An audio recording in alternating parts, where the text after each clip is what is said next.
India और European के बीच free trade agreement sign हो चुकी है।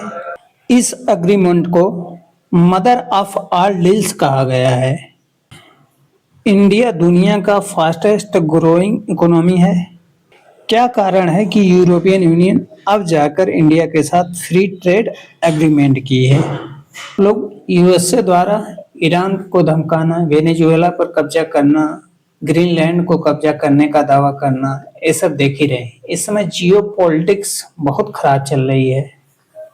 जब यूएसए इंडिया पर टैरिफ लगा रहा था, तब यही यूरोपियन यूएसए को सपोर्ट कर रही थी कि यह बहुत सही काम हुआ है और इंडिया रसिया से ऑयल ना परचेज करे। जब यूएसए ने यूरोपियन कंट्रियों पर टैरिफ लगाया, तब उनको समझ में आया कि यूएसए तो एक अलग ही जियो पॉलिटिक्स खेल रहा है। अब तक यूएसए जो भी कहता था यूरोपियन यूनियन मानने के लिए तैयार थी, बट जब से ग्रीनलैंड पर इशू आया है, तब से यूएसए और यूरोपियन यूनियन दोनों एक दूसरे के सामने हो गए हैं। तब यूरोपियन यूनियन को समझ में आया कि अपनी सुरक्षा स्वयं करना चाहिए, ना कि यूएसए पर डिपेंड होना चाहिए। तो इसलिए यूरोपियन यूनियन डिफरेंट कंट्री के साथ ट्रेड एग्रीमेंट कर रही है।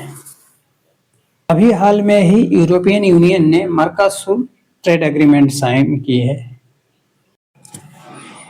इस एग्रीमेंट में लगभग साउथ अमेरिका के सभी देश हैं, जिसमें वेनेजुएला भी सम्मिलित है। अमेरिका इस बात को लेकर चिंतित है कि यदि मर्कासुर एग्रीमेंट हुआ तो वेनेजुएला को भी यूरोपियन यूनियन सम्मिलित कर लेगी और उसे फ्री ट्रेड एग्रीमेंट करने लगेगी। इंडिया और यूरोपियन के बीच में फ्री ट्रेड एग्रीमेंट साइन हो गई है। इसका मुख्य कारण है कि यूएसए और चाइना पर डिपेंडेंसी को कम करना है और यूरोपियन यूनियन और इंडिया को ट्रेड को बढ़ावा देना है। फ्री ट्रेड एग्रीमेंट का मतलब है ये मतलब नहीं है कि सब कुछ फ्री हो जाएगा। इसका मतलब है कि फेज्ड मैनर में टैरिफ को रिड्यूस कर दिया जाएगा या तो कुछ वस्तुओं पर टैरिफ को जीरो कर दिया जाएगा।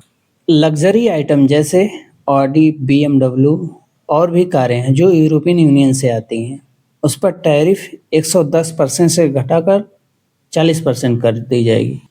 जैसे आप लोग बीएमडब्ल्यू खरीदने जाते हो, वो 1 करोड़ की है, भारत सरकार ने 110% का टैरिफ लगा दिया तो कितने की पड़ी?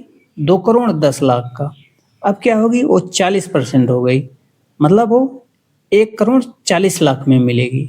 70% की यहाँ पर छूट मिल गई, मतलब 70 लाख का छूट मिल गई। आने वाले समय में बीएमडब्ल्यू और ऑडी इंडियन मार्केट में बहुत दिखाई देगी।